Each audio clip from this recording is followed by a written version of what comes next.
टूटे हुए दिल के सहारे ही सही, टूटे हुए दिल के सहारे ही सही, अगर कोई हमें सच्चा प्यार करने वाला मिल जाए तो फिर से हम अपने दिल को प्यार करने से रोक नहीं करते। हम फिर से प्यार करने लग जाते, एक नई जिंदगी में मशरूफ हो से जाते, फिर से शायद खुश होने से लग जाते, पर फिर भी कहीं ना कहीं दिल के किसी ना किसी कोने से उस पहले प्यार को कभी दिल से नहीं भुला पाते। वो आशिक भी ना, कितना डेरे होता है। का हो डीजे निकेत राज जान ले बका।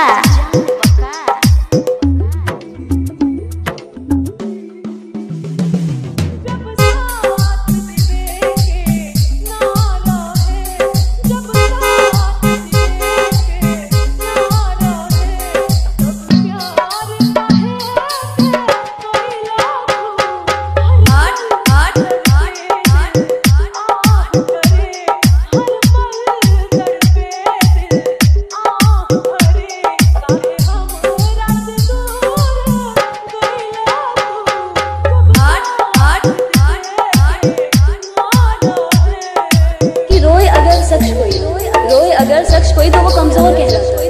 कौन जाने इस दुनिया में कोई किसी के लिए क्यों रोता। कि रोए अगर शख्स कोई तो वो कमजोर कहलाता है। कौन जाने इस दुनिया में कोई किसी के लिए क्यों रोता है। अगर इतना ही आसान होता रोना, कि अगर इतना ही आसान होता रोना तो कभी किसी शख्स का दिल न टूटा जाता। कि बुरे लगने और रोने में फर्क होता है जनाब, ये अश्कों को हर किसी पर बहाया नहीं जाता। का हो डीजे निकेत राज जान ले बका।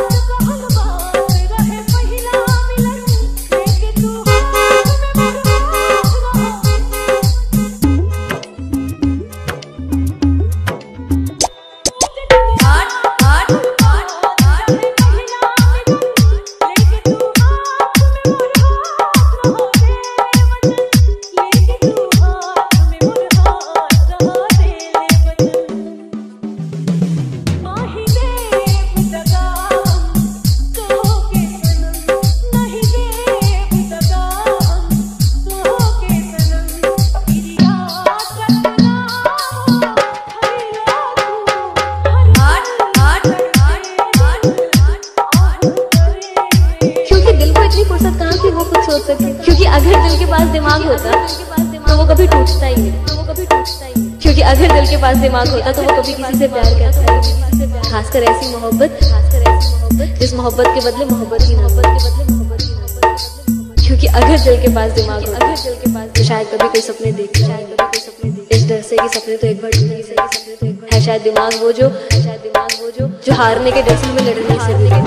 का हो डीजे निकेत राज जान ले बका।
ये खबर उनको भी थी। हमारे मोहल्ले में वो कितने मशहूर हैं, बस उनसे मुझे खबर।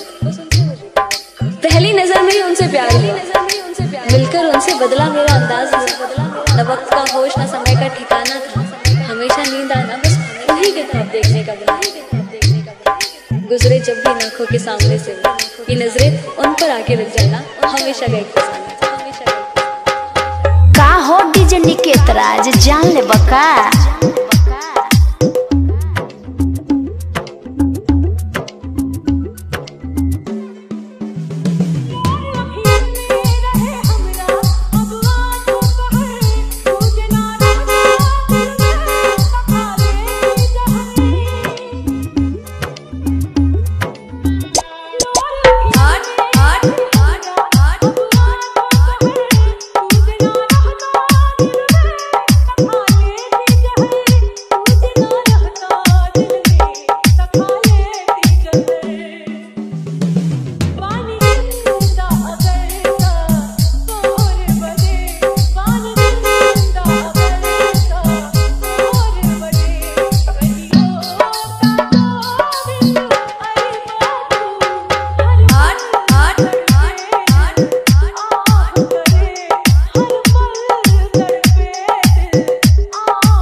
राज जान ले बका।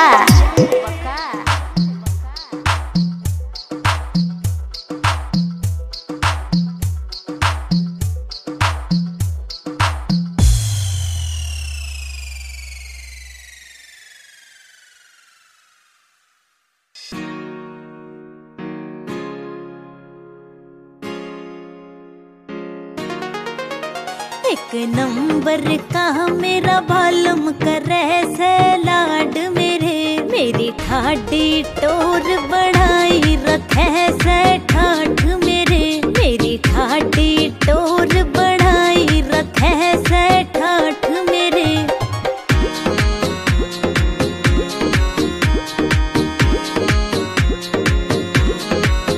मने रोज घुमावण लेके जावे होटल में वो डिनर करावे, रोज घुमावण लेके जावे होटल में वो डिनर करावे, शॉपिंग भी करवावे है खुल गए भाग मेरे, मेरी ठाडी टोर बढ़ाई रखे से ठाठ